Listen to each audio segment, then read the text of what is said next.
کر رہا ہے، با اولاد کو اختلاف ہے تو اولاد کو اختلاف کا اس پر حق نہیں ہے۔ اولاد یہ سوچے کہ اگر میری ہدایت میں کس درجے پر کھڑا ہوں تو وہ اپنی دیکھ لے کہ میرا باپ میرا احترام ہو رہا ہے، اتنا سوچے کہ میری اس سے جسمانی نسبت بھی ہے، اس کے ساتھ میری روحانی نسبت بھی ہے، ہمہ قسم کی محبت احترام کا رشتہ ہے۔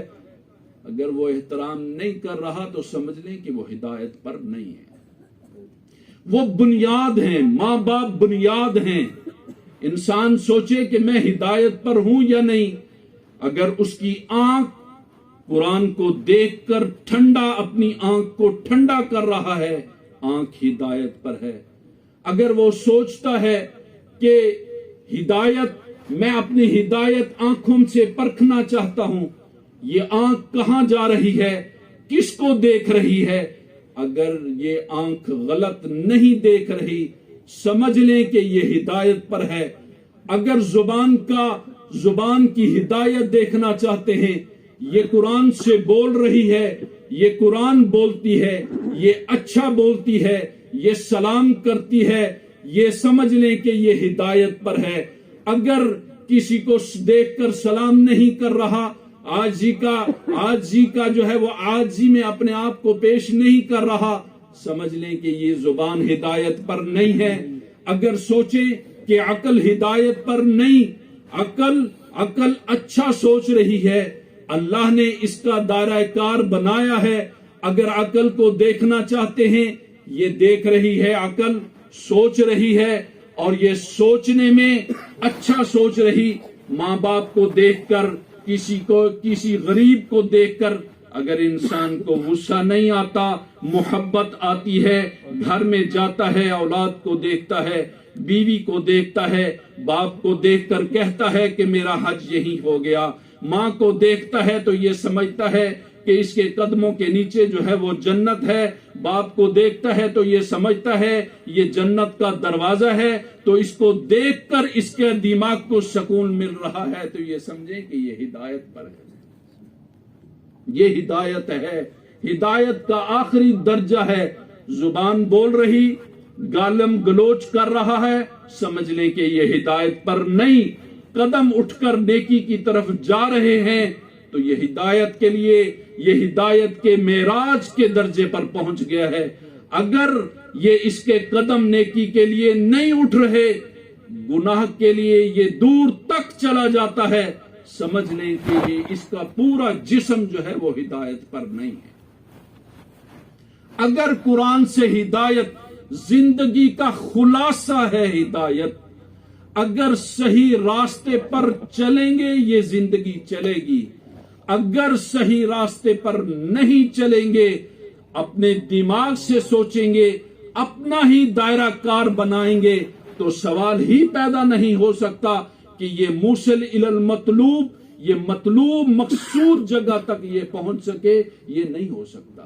قرآن ہی صرف ہدایت ہے، رسول اللہ کی ذات ہی ہدایت ہے، صحابہ کرام ہی ہمارے لیے ہدایت ہیں۔ ان کے نقش قدم پر چل کر اللہ کا فضل مانگتے ہوئے، یہ سمجھتے ہوئے کہ اللہ مجھے دیکھ رہا ہے، میں اپنے قدم اٹھا رہا ہوں، میری زبان چل رہی ہے، ناک سونگھ رہا ہے، آنکھیں دیکھ رہی ہیں، کان سن رہے ہیں، دماغ چل رہا ہے، اعضاء مکمل ہیں، میں اللہ کا فضل مانگتے ہوئے چھوٹے چھوٹے عمل میں کروں گا، وہ حق تو ادا نہیں کر سکوں گا، اللہ کی رضا، اللہ کا فضل، اللہ کا احسان میرے ساتھ چلتا رہے گا، انشاءاللہ میری دنیا بھی بن جائے گی، میری آخرت بھی بن جائے گی۔ اور اس درجے کے بعد ہدایت کے اس جو میں نے آپ کے سامنے عرض کی، پھر اپنے آپ کو گناہگار نہ سمجھے، یہ نہ سمجھے کہ میرے سے پتہ نہیں یہ نیکی ہو رہی ہے یا نہیں ہو رہی، یہ دنیاوی طور پر بھی نہ سمجھے اور دینی طور پر بھی نہ سمجھے۔ جناب رسول اللہ صلی اللہ علیہ وسلم کے سامنے ایک صحابی حاضر ہوتے ہیں اور عرض کرتے ہیں، اے اللہ کے رسول، میں تو بہت غربت میں ہوں، آج تک کوئی خیرات بھی نہیں کی، اور پیسہ، کوئی زکوٰۃ، کوئی صدقہ، کوئی چیز نہیں کی۔ میں دیکھتا ہوں یہ سارے صحابہ جو امیر صحابہ ہیں یہ تو بہت کچھ دے رہے ہیں، یا اللہ یہ میرے لیے کیا بنے گا؟ میں تو کبھی بھی کچھ پیسہ خرچ نہیں کیا، نہ میرے پاس ہے، تو میرے لیے کیا بنے گا؟ آقا انعامدار صلی اللہ علیہ وسلم نے ارشاد فرمایا کہ اس میں پریشان ہونے کی کیا بات ہے، اس کے تو آپ مکلف بھی نہیں۔ فرمایا کہ مکلف تو نہیں لیکن میں ان کے مقام و مرتبے تک تو نہیں پہنچ سکتا۔ فرمایا کہ یہ بات نہیں، میں چھوٹا سا عمل آپ کو بتا دیتا ہوں، یہ عمل آپ کرتے رہیں، کرنے کے بعد نتیجہ جو ہے وہ اللہ پر چھوڑ دیں، یہ اللہ کا فضل ہے۔ آقا نامدار صلی اللہ علیہ وسلم سے عرض کی، اے اللہ کے رسول آپ ارشاد فرما دیں کہ میں کیا پڑھوں؟ فرمایا کہ آپ نماز پڑھو، نماز کے بعد 33 مرتبہ سبحان اللہ کہہ دو، 33 مرتبہ الحمدللہ کہہ دو، 34 مرتبہ اللہ اکبر کہہ دو۔ اے اللہ کے رسول پھر مجھے کیا انعام ملے گا؟ فرمایا کہ وہ جو تیرے ذہن میں آ رہا ہے کہ وہ مالدار بڑے مقام و مرتبے تک پہنچ گئے، آپ یہ چھوٹا سا عمل آپ کر لو، انشاءاللہ آپ کا درجہ ان کے برابر ہو جائے گا۔ یہ اللہ کا فضل مانگے، اللہ کا فضل یہ نظام چلائے گا، دنیا نظام نہیں چلا سکتی۔ دنیا صرف آسانی کے لیے ہے، صرف تھوڑی سی آسانی کے لیے، ضرورت کے درجہ میں اللہ نے دنیا کو بنایا ہے، مقصود مقصد کے درجے میں نہیں بنایا۔ اللہ سے آسانیاں مانگے، یہاں راحتیں نہیں ملنے لگی۔ راحتیں حضور اقدس صلی اللہ علیہ وسلم نے ارشاد فرمایا کہ راحت قبر کی مانگو، کہ اللہ مجھے راحتیں قبر میں نصیب فرما اور دنیا میں مجھے کسی کا محتاج نہ کر، یا اللہ میری زندگی کو آسان فرما، میرے لیے جو ہے وہ میری زندگی میں مجھے جو ہے وہ صحت دے۔ ایسی چیزیں مانگیں اور اللہ کا فضل مانگیں اور چلتے رہیں، یہ نہ سوچیں کہ یہ پتہ نہیں میرے ساتھ کس مقام و مرتبے پر تک پہنچ چکا ہوں، نہیں، اپنی جو ہے وہ زندگی کو سمجھتے ہوئے آگے بڑھتے رہیں اور اللہ سے مانگتے رہیں، محبت کی انتہا تک پہنچ جائیں۔ محبت کی انتہا، کئی دفعہ محبت کی انتہا میں رونا بھی ہوتا ہے۔ یہ نہیں کہ انسان جو ہے وہ صرف محبت کرتا ہے، عموماً کبھی یہ سوچتا ہے انسان کہ محبت رونا، یہ نہیں، رونا نعوذ باللہ ذلت نہیں، رونا کئی طرح کا ہے، احادیث میں آتا ہے کہ رونے کی کئی اقسام ہیں، لیکن اللہ کی محبت، اللہ کے احسانات کو سامنے رکھ کر اگر کوئی آنسو نکالتا ہے، ایک آنسو ہماری پوری زندگی کے گناہ کو دھو سکتی ہے۔ حضرت صلاح الدین ایوبی جا رہے ہیں، یہ اسلام کا قافلہ چل رہا ہے، اچانک دیکھا تو آگے سے جو مخالف ہیں وہ بہت بڑی تعداد میں آ رہے ہیں، ان کے پاس بحری بیڑا ہے اور بڑی طاقت اور زیادہ آ رہی۔ حضرت صلاح الدین ایوبی نے مشورہ کیا کہ ابھی ہمیں کیا کرنا چاہیے؟ ساتھیوں نے یہی مشورہ دیا کہ اللہ کے سامنے اللہ سے مانگنا چاہیے۔ رات کو مصلی بچھایا، اللہ سے مانگنے لگے، سب حضرات نے مانگا، اور صبح جب ہوئی نماز کے بعد حضرت صلاح الدین ایوبی بیٹھے ہیں وہاں، ساتھیوں سے مشورہ ہوا، ساتھی ایک نے کہا کہ وہ جو ان کا مخالف بحری بیڑا آ رہا تھا وہ سمندر میں غرق ہو گیا۔ تو وہاں ایک ساتھی بیٹھے، انہوں نے کہا آپ بات سمجھے نہیں، وہ یاد رکھ صلاح الدین ایوبی، وہ جو سمندری بحری بیڑا آ رہا تھا وہ سمندر میں غرق نہیں ہوا، اللہ نے اس کو تیری آنکھوں کے آنسوں میں جو ہے وہ غرق کر دیا۔ انسان اللہ سے مانگے، اللہ سے اپنا تعلق جوڑے اور اللہ سے اپنے مقام و مرتبہ عروج معراج کے کام کرے۔ اس وقت جو سب سے بڑا تعلق مجھے اور آپ کو جوڑنا ہے وہ نماز سے جوڑے اور رسول اللہ سے محبت کی جوڑیں، اپنے دلوں سے نفرت ختم کر کے قرآن سے جوڑ دیں۔ قرآن 1400 سال ہو گئے، جو قرآن سے جڑا ہے، حدیث رسول اللہ سے جڑا ہے، اس کی دنیا بھی بن گئی ہے، اس کی آخرت بھی بن گئی ہے۔ آقا نامدار صلی اللہ علیہ وسلم کے جتنے صحابہ ہیں، آپ ان کی زندگی کا مطالعہ کریں کہ قرآن سے جڑے، رسول اللہ کی اسوہ حسنہ سے جڑے، اللہ کے حکموں کے مطابق زندگی آ گئی، اس دنیا کو پیچھے کر دیا، اور معراج کا راستہ، عروج کا راستہ جو آقا نامدار صلی اللہ علیہ وسلم نے دیا ہے، اللہ نے دنیا میں بھی دکھا دیا، اللہ آخرت میں بھی دکھائیں گے۔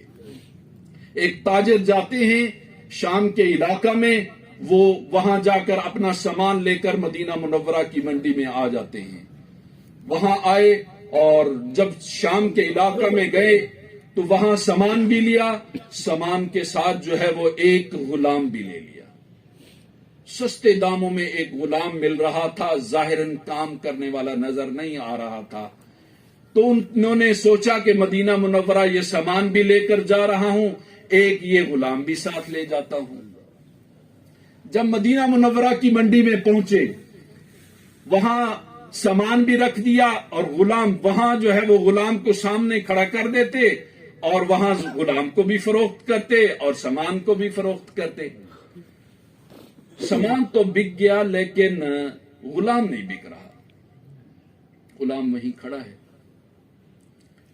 اب ایک دن گزر گیا، دوسرا دن گزرا، تیسرا دن گزرا، وہ غلام دھوپ میں کھڑا ہے، کوئی لینے کے لیے تیار نہیں، کمزور جو ہے وہ غلام ہے، یہ اس نے کیا کام کرنا ہے، کوئی خریدنے کے لیے تیار نہیں۔ وہاں سے حضرت سبیتا گزرتی ہیں۔ سبیتا گزری، انہوں نے مالک سے پوچھا کہ یہ جو غلام آپ نے دھوپ میں کھڑا کیا ہوا ہے، یہ کیوں کھڑا کیا ہوا ہے، کوئی خریدار نہیں؟ وہ کہنے لگا مجھ سے غلطی ہوئی، شام کے علاقہ سے میں نے اس کو خرید لیا ہے، اتنے درہم اور درانیر سے میں نے جو ہے وہ خریدا ہے، آپ اتنے ہی پیسے دے دیں اگر یہ خریدنا چاہتے ہیں۔ سبیتا کہنے لگی کہ میرے دل میں آیا کہ یہ بیچارہ دھوپ میں کھڑا ہے، میں اس کو خرید لیتا ہوں۔ یہ جب اس نے خریدا تو سبیتا کہتی ہیں چند دن کے بعد حضرت حذیفہ جو ہے وہ مکہ مکرمہ سے مدینہ منورہ کی طرف آئے۔ اللہ کا کرنا یہ ہوا کہ جب حذیفہ، یہ حضرت عثمان غنی رضی اللہ عنہ کے دوست تھے، جب وہاں سے چلے یہاں پہنچے تو اللہ نے سبیتا کے ساتھ جو ہے وہ ان کا نکاح کروا دیا، نکاح ہو گیا۔ اب سبیتا کو بھی لے کر مکہ مکرمہ جا رہے ہیں اور غلام کو بھی ساتھ لے کر جا رہے ہیں۔ مکہ مکرمہ جب پہنچے تو حضرت عثمان رضی اللہ عنہ کو ملتے ہیں، کہنے لگے کہ آپ کچھ بدلے بدلے سے لگ رہے ہیں۔ حضرت عثمان رضی اللہ عنہ نے ارشاد فرمایا کہ کچھ دن سے میں نے جو ہے وہ اسلام لا الہ الا اللہ محمد الرسول اللہ پڑھ لیا ہے، اب جو کچھ اللہ اور اس کے رسول نے کہا بس صرف میں نے اس کے مطابق ہی زندگی گزارنی ہے۔ ابو حذیفہ رضی اللہ عنہ فرماتے ہیں کہ میں نے عثمان غنی رضی اللہ عنہ سے کہا کہ اگر آپ نے اسلام قبول کر لیا ہے تو مجھے بھی جو ہے وہ اسلام مجھے بھی لے کر چلو، میں بھی دیکھتا ہوں کہ وہ جو ہے وہ محمد الرسول اللہ کیا کہتے ہیں۔ یہ حذیفہ رضی اللہ عنہ کو ساتھ لے کر چلتے ہیں، وہاں پہنچتے ہیں، آقا نامدار صلی اللہ علیہ وسلم کی خدمت میں بیٹھتے ہیں تو آقا نامدار صلی اللہ علیہ وسلم نے ارشاد فرمایا کہ قولوا لا الہ الا اللہ، لا الہ الا اللہ کہہ دو کامیاب ہو جاؤ گے۔ لا الہ الا اللہ کی دعوت ہے، دعوتوں کے مختلف انداز رہے، اللہ نے ان دعوتوں کے انداز کو کامیاب کیا ہے، اس طرح نہیں کیا۔ قرآن مجید میں 29، میں نے پہلے بھی کئی دفعہ عرض کی، 29 انبیاء کا ذکر ہے، اور ان جتنے بھی انبیاء کا ذکر ہے ان کا انداز الگ الگ ہے، ان کی محنت قرآن مجید نے جو بیان کی وہ الگ الگ ہے۔ اللہ نے جب آدم علیہ السلام کو دنیا میں بھیجا قرآن مجید آپ جتنے بھی مضمون ہیں آدم علیہ السلام کے متعلق اکٹھا کریں، اگر سارے مضامین کو آپ کو ایک بات ملے گی خلاصہ کے طور پر، اللہ نے جب آدم علیہ السلام کو نبوت دی تو نبوت میں ارشاد فرمایا کہ آپ نے کہنا ہے لا الہ الا اللہ، یہ اللہ کی طرف بلانا ہے، لیکن آپ کی امت میں ایک بات خاص ہوگی۔ فرمایا وہ کیا؟ کہ انکار کا معاملہ ہوگا، مشترکہ پوری امت۔ اولاد نے انکار کیا، شیطان کا انکار چل رہا ہے، یہ انکار قرآن نے انکار ہی بیان کیے۔ جب بھی آدم علیہ السلام، آپ قرآن مجید کے آدم علیہ السلام کے متعلق جتنے بھی مضامین ہیں اکٹھے کریں، آپ کو انکار نظر آئے گا۔ اور اس کے بعد اللہ نے نبوت کے بعد رسالت دی حضرت نوح علیہ السلام کو۔ نوح علیہ السلام سے فرمایا کہ آپ ان کو لا الہ الا اللہ کی دعوت دیں۔ یا اللہ پھر اس امت کے لیے خاص کیا ہوگا؟ فرمایا کہ یہ جو امت ہے یہ انکار بھی کرے گی، لیکن یہ مجھے چھوڑ کر یہ بت پرستی بھی کرے گی۔ نوح علیہ السلام کی ساری محنت، اب بت پرستی کا خلاصہ جو ہے وہ محنت کا وہ بت پرستی کی طرف ہے۔ ابراہیم علیہ السلام کے پاس آئی ہے بت پرستی، ان کی امت میں بت پرستی آئی، لیکن ابتداءً اللہ نے نوح علیہ السلام کو دی، اور پھر اس کے بعد نبوت بھی مل گئی، رسالت بھی مل گئی، اللہ نے امامت دینی تھی، ابراہیم علیہ السلام کو امامت ملی۔ فرمایا کہ یہ جو ہے وہ عام طور پر ہم کہتے ہیں کہ یہ بت پرستی تھی، بت پرستی پہلے سے چل رہی تھی، آپ نے لا الہ الا اللہ کی دعوت بھی دینی ہے، لیکن دعوت کے بعد آپ کی امت میں جو خاص چیز ہوگی وہ یہ ذہن میں رکھنا، یہ سورج کو پوجنے لگیں گے۔ اب یہ سلسلہ آگے چلا، یہ انبیاء کا سلسلہ آگے چلتا ہے۔ آدم علیہ السلام، نوح علیہ السلام، ابراہیم علیہ السلام، اب موسیٰ علیہ السلام کی باری آئی۔ انکار پرستی بھی آ رہی ہے اور بت پرستی بھی آ رہی ہے، اسی طرح اگلا کام جو ہے وہ سورج پرستی بھی آ رہی۔ موسیٰ علیہ السلام سے فرمایا کہ آپ لا الہ الا اللہ کی دعوت دو ان کو۔ یا اللہ معاملہ امت کا کیا ہوگا؟ فرمایا کہ یہ جو ہے وہ جانور پرستی کریں گے۔ وہ سامری کا آپ نے واقعہ سنا، یہ جانور پرستی کریں گے۔ انکار پرستی بھی ہوگی، بت پرستی بھی ہوگی، سورج پرستی بھی ہوگی، لیکن یہ جانور پرستی بھی ہوگی۔ اب آگے آئے عیسیٰ علیہ السلام، اللہ نے ان کو مختلف چیزیں دے کر، قرآن کے آپ ان کے مضامین اٹھا کر دیکھیں۔ میری بات ذہن میں رکھنا جو شروع میں نے تمہید باندھی کہ اللہ ہدایت کیسے دیتے ہیں، ہدایت کے بعد کن چیزوں سے احتیاط کی ضرورت ہے۔ اللہ نے عیسیٰ علیہ السلام سے فرمایا کہ ان کو کلمے کی دعوت دو، لا الہ الا اللہ کی دعوت دو۔ یا اللہ وہ دعوت تو دوں گا، لیکن میری امت میں خاص چیز کیا ہوگی؟ فرمایا جس خطے میں آپ کو بھیجا ہے وہاں انسان پرستی ہوگی۔ ایک وقت آیا کہ حضرت عیسیٰ علیہ السلام کو لوگوں نے کہا کہ یہ اللہ کا بیٹا ہے۔ یہ دعوت کا مزاج چل رہا ہے۔ اللہ نے آقا انعامدار صلی اللہ علیہ وسلم کو امام الانبیاء بنایا۔ فرمایا کہ شروع کریں آپ لا الہ الا اللہ محمد الرسول اللہ۔ فرمایا کہ میرے لیے کیا حکم ہے؟ فرمایا کہ پہلا حکم تو یہ ہے کہ وما ارسلناک الا کافۃ للناس۔ دین آئے ہیں، لوگوں کے لیے آئے، مخصوص حصے کے لیے آئے ہیں، دین آئے ہیں۔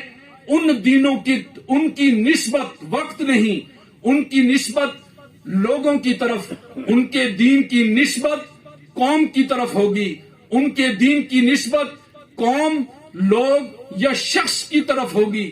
اب بھی آپ جتنے بھی ادیان ہیں ان کو اٹھا کر دیکھ لیں، ان کی نسبتیں لوگوں کی طرف، علاقوں کی طرف ہے، لیکن آقا انعامدار صلی اللہ علیہ وسلم سے فرمایا ان الدین عند اللہ الاسلام، یہ دین اللہ نے فطرت کے طور پر پیدا فرمایا ہے.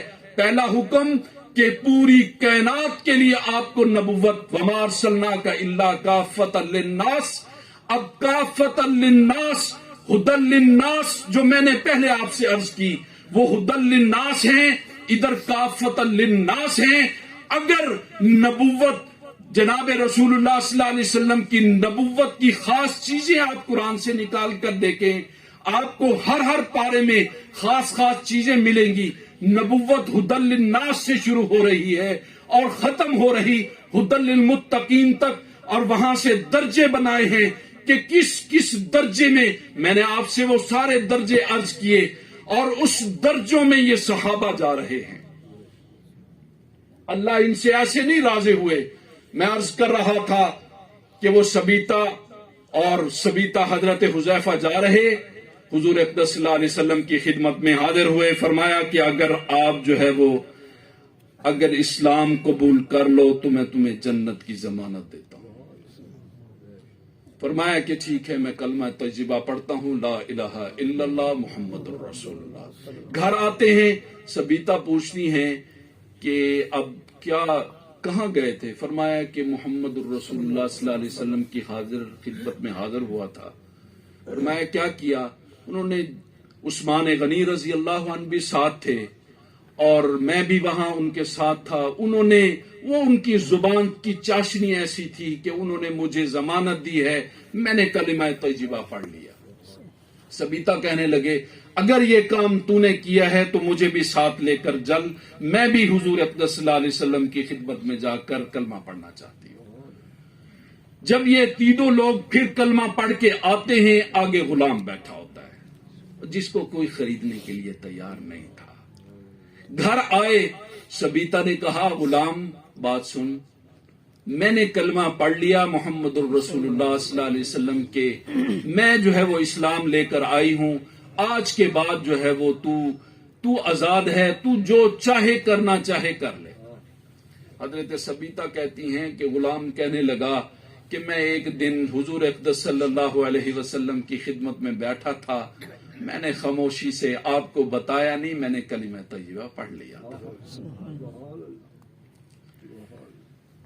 سبیتا اگر آپ مجھے آزاد کرنا چاہتے ہو، میں تو آپ کا گھر نہیں چھوڑنا چاہتا، میرا تو نہ کوئی والد ہے نہ کوئی والدہ ہے، میں اس عمر میں کمزور انسان ہوں، میں کہاں جاؤں گا.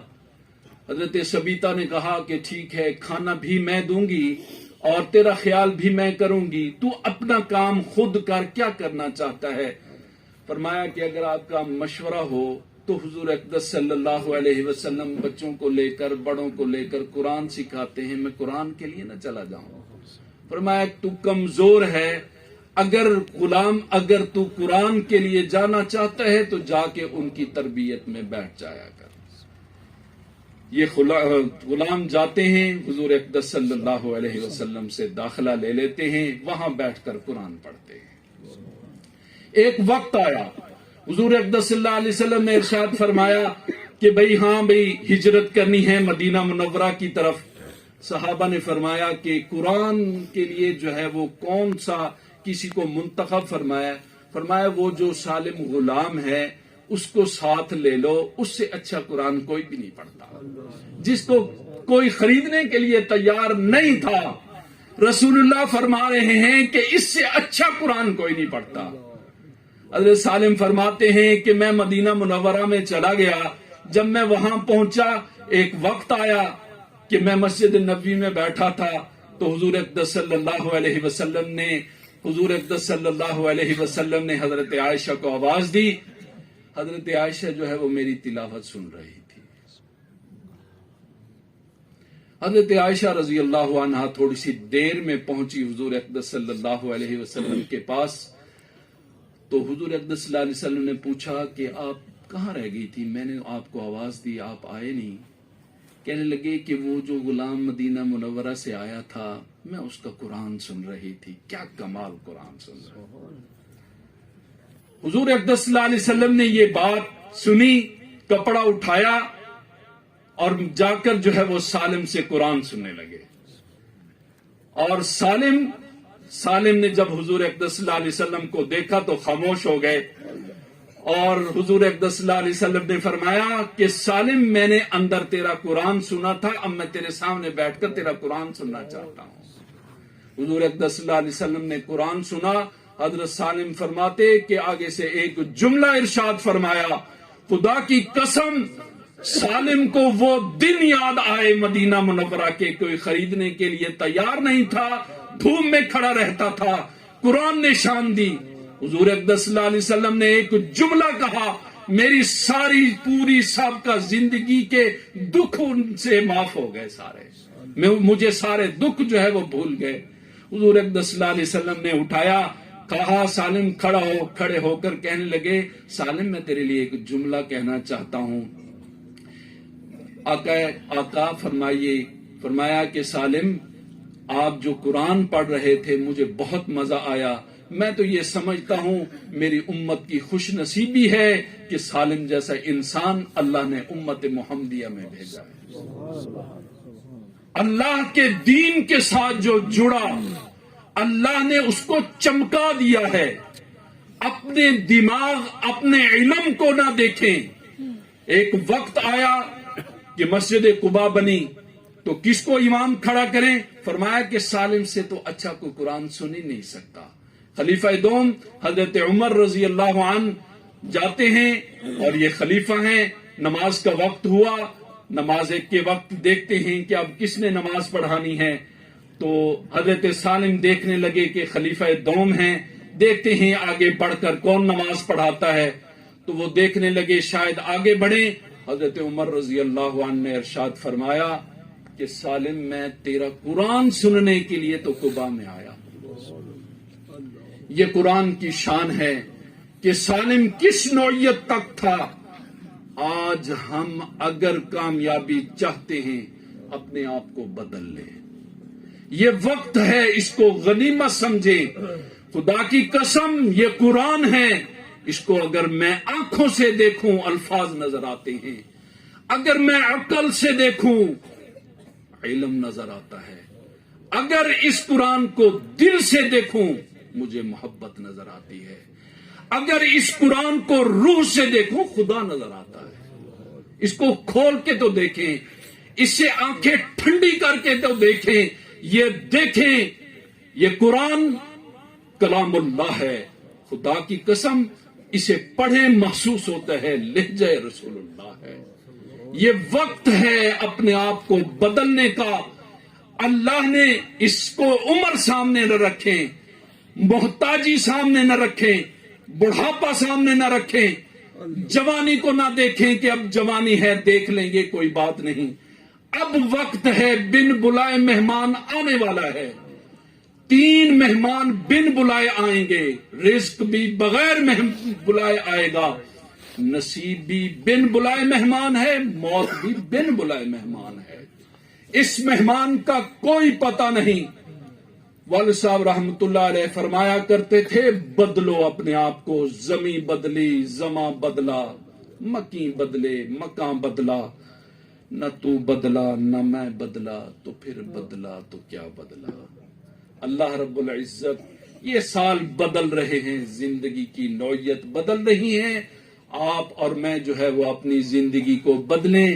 اسی زندگی کو بدلنے کے لیے، اسی مقصد کے لیے ہم تھوڑی دیر یہاں بیٹھ جاتے ہیں، دین کی فکر کرتے ہیں، اپنے لیے بھی دعا کرتے ہیں، اور سب امت مسلمہ کے لیے بھی دعا کرتے ہیں۔ اللہ رب العزت ہمیں علم بھی عطا فرمائیں۔ اللہ